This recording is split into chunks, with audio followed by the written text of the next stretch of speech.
Okay, my friends, what you are looking at is the water pump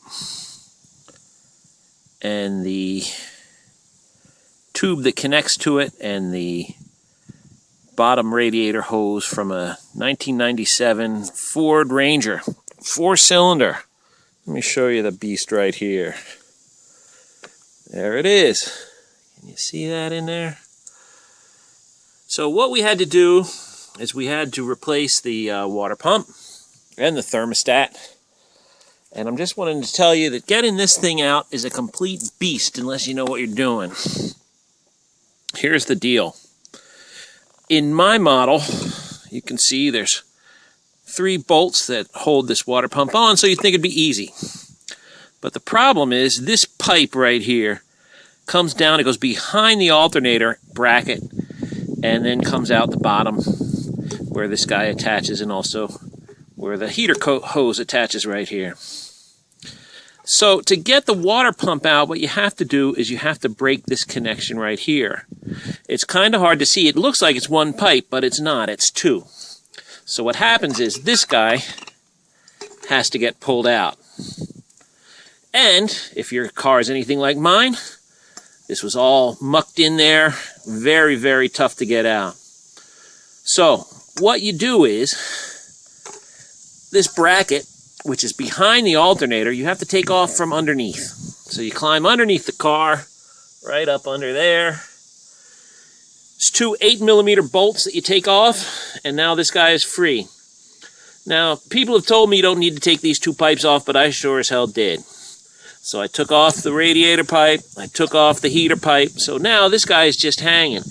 Don't start taking these bolts off yet. Leave this guy in tight, because you're going to need to pull against him. So what I did was, once this was off, and again, I'm working underneath the car now, I took a hammer handle or some sort of thing that'll fit up inside here, and I just started wiggling it back and forth until this seal busted. And it took forever, and it was hot and sweaty and ugly.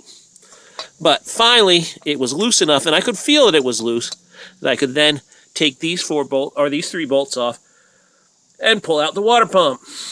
Now, the Haynes manual says nothing about any of this junk. Haynes manual is written for an older 4-cylinder engine where you actually had to take the timing belt cover off. Let me show you that. There's the timing belt cover right here. And in older model engines, down in here, this would actually cover up one of the bolts. You'd have to take it off. And taking this thing off is a real pain in the ass because you got to take this guy off. You got to take all sorts of stuff off. So, luckily for me, I don't have that problem. I could see all 3 of the bolts holding the water pump on. So they came off easy, no problem. But it was getting the pipe that connects to the water pump off. Now, when you get this thing off, you got to clean this up. As you can see, my cooling system's full of rust, so I got to really clean this sucker out. But you want to clean up this connection. And when you buy your water pump, make sure that it comes with 2 seals. One of the seals goes here, the other one goes here. And a lot of water pumps at your local auto store won't sell both. So you want to see them both before you actually pay for the thing. Now, I had to get mine right away, so I went to my local store, but you can certainly get them cheaper online. Anyway, so that's the water pump. Again, disconnecting these 2 guys is a bear. And when you put them back together, you gotta goop this thing up with RPV and then make sure that it finally seats in. You don't want to reuse this guy. Again, you want to make sure you get a new one with your water pump. Water pump for a 4-cylinder Ford, it's not a difficult job, at least for the 97. Further up the model line, they get uglier.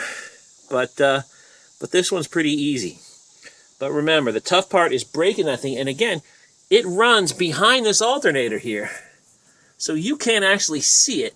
You can't even see the connection. You just have to get down there and have some faith. Anyway, so there it is. 4-cylinder Ford, Ranger engine, water pump, break the pipe.